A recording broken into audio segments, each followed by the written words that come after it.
તો નમસ્કાર ગુજરાત, આજના તાજા સમાચાર વિશે વાત કરવામાં આવે તો પહેલા દેવા થશે માફ, આધાર કાર્ડ ફીમાં થશે સુધારો, આ મહિને 11 દિવસ બેંકો બંધ, ગામડાઓની ખુશ ખબર, ખેડૂતોને હો લોન માફ, 6 મોટી બજેટની જાહેરાત।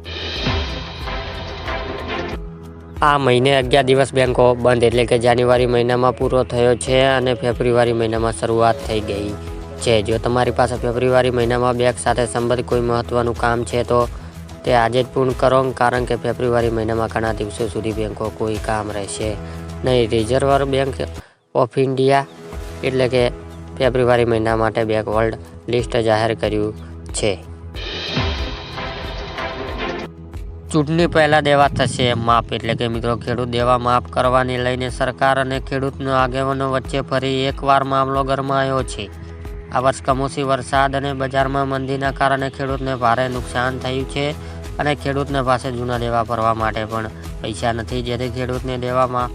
ભરવા માટે રાહત આપવા દેવા માફ કરી દેવામાં આવ્યા છે અને ખેડૂતની સહાય આપવામાં આવે તેવી માંગ કરવામાં આવી છે। ને જ્યારે છેલ્લા 15 વર્ષ દરેક રાજ્યમાં ખેડૂતને દેવા માફ થાય છે, પણ આપણા ગુજરાતમાં કેમ થતું નથી?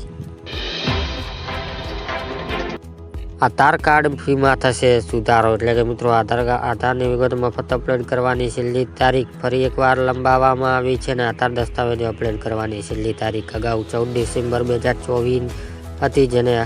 કરીને 14 માર્ચ 2024 કરવામાં આવી છે અને આ માટે સરકાર દ્વારા માય આધાર એપ્લિકેશન લોન્ચ કરવામાં આવી છે ને જેથી જે મિત્રો આધાર કાર્ડ, ઉંમર, સરનામું, જન્મ તારીખ, લિંક મોબાઈલ નંબર પર ઈમેલ જેવી માહિતી મફત અપલોડ કરવામાં આવે છે અને 14 માર્ચ 2024 પહેલાં આ કાર્ય કરી લેજો મિત્રો।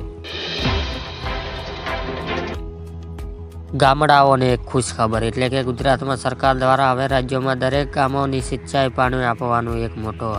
નિર્ણય કરવામાં આવ્યો છે અને જે મુજબ હવે રાજ્યમાં દરેક ગામોની સિંચાઈ પાણી આપવામાં પિયત મંડળી રાજ્યમાં અત્યારે 300 થી 350 પિયત મંડળીઓ છે અને આ તરફ હવે દરેક ગામોની સિંચાઈ પાણી આપવા માટે પાઇપલાઇન નાખવા માટે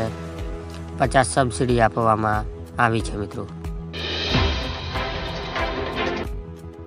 ખેડૂતોને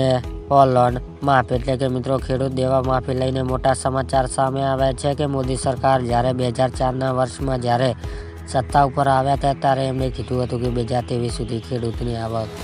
બમણી કરી દેવામાં આવશે અને ડુબળી ખેડૂતને સંપૂર્ણ દેવા માફ કરવામાં આવશે અને મોદી સરકારનું વચન આપ્યું હતું।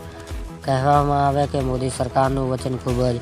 અનુરૂપ હોય છે। મોદી સરકારનું વચન આપે તે વચન ક્યારેય ખોટું જતું નથી, પરંતુ આ વચન લક્ષ્ય હજી સુધી પૂરું થયું નથી મિત્રો। એટલે કે 2022માં ખેડૂતની આવક બમણી કરી દેવાનું વચન આપ્યું હતું। 6 મોટી બજેટની જાહેરાત એટલે કે 8000 આંગણવાડી બનાવવામાં આવશે અને 1000 નવા ટ્રાફિક પોલીસ આપવામાં આવશે અને 2500 નવી એસટી બસો ખરીદવામાં આવશે મિત્રો અને નવી 319 એમ્બ્યુલન્સ ખરીદવામાં આવશે અને રિવેજ ફંડ લંબાઈ 38 કિમી કરવામાં આવશે અને રાજ્યમાં કોઈ નવો વેરો નાખવામાં આવે નહીં મિત્રો।